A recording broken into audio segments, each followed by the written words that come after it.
This is Tony Poulos reporting for Telecom Asia channel here at Mobile Asia Congress in Hong Kong.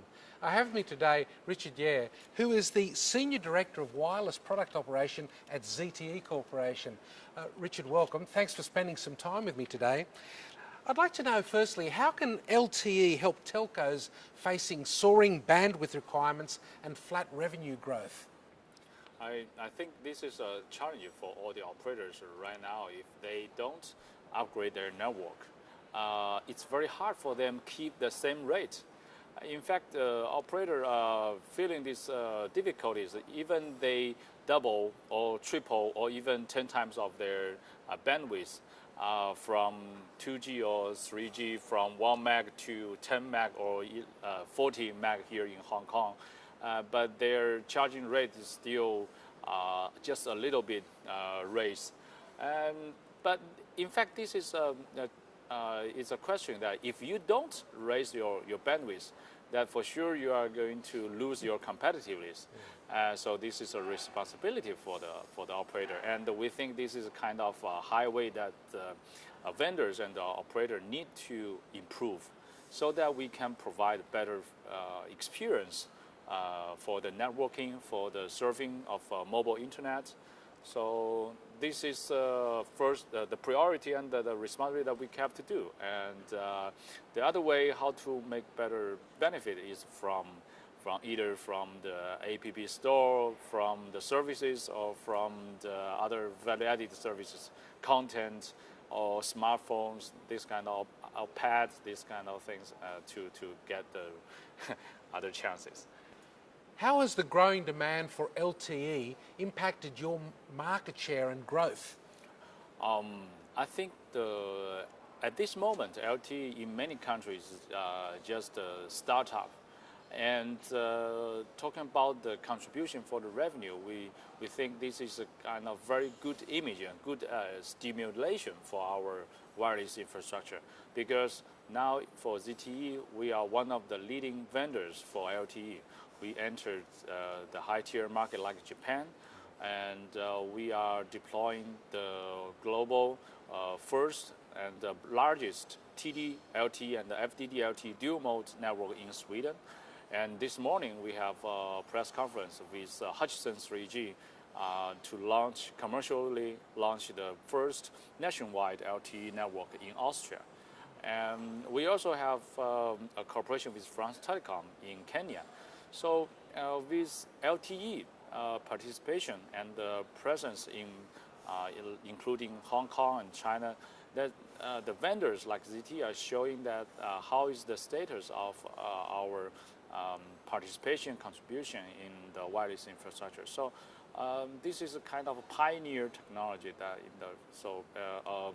a leading company have to do lots of contribution, some R&Ds in this area.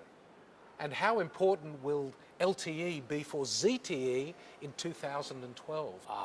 I think it's a key and strategic product, and also with our UniRAN solution, LTE is part of our solution. So we have this solution can support multi-mode, multi-frequency from 2G, 3G with CDMA, TD, and FDD LTE.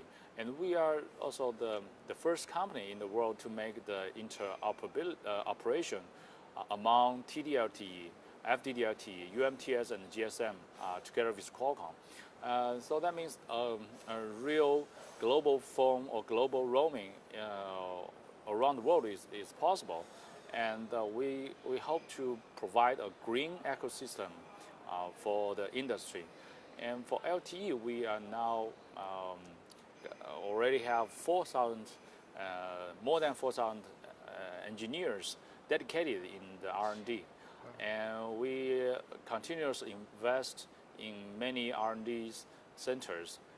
Besides China, in Nanjing and Xi'an, we also have R&D institute in New Jersey, in San Diego. So I think this will, I would say the LTE will for sure stronger strengthen our brand image, strengthen our status in the industry. That for the leading operator, they will see, okay, ZTE is already be one of the leading company there. And lastly, what do you see as ZTE's biggest challenge moving forward? I think this is a big question. In fact, from the product or solutions, I think the challenge for us is how to have good services, good delivery and the installation or commissioning of our products, and how to realize the evolution from 3G to 4G, and also our continuous investment from LTE to LTE Advanced. We already do the prototype demo of LTE Advanced. The downlink, the download speed is already 1 gig BPS.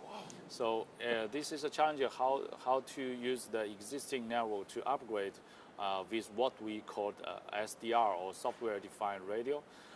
This is a challenge. And also for ZTE is becoming a more internationalized company and to do much better local services for our operators and to improve our cross-cultural management among all different countries together with Chinese employees. This is also our challenges.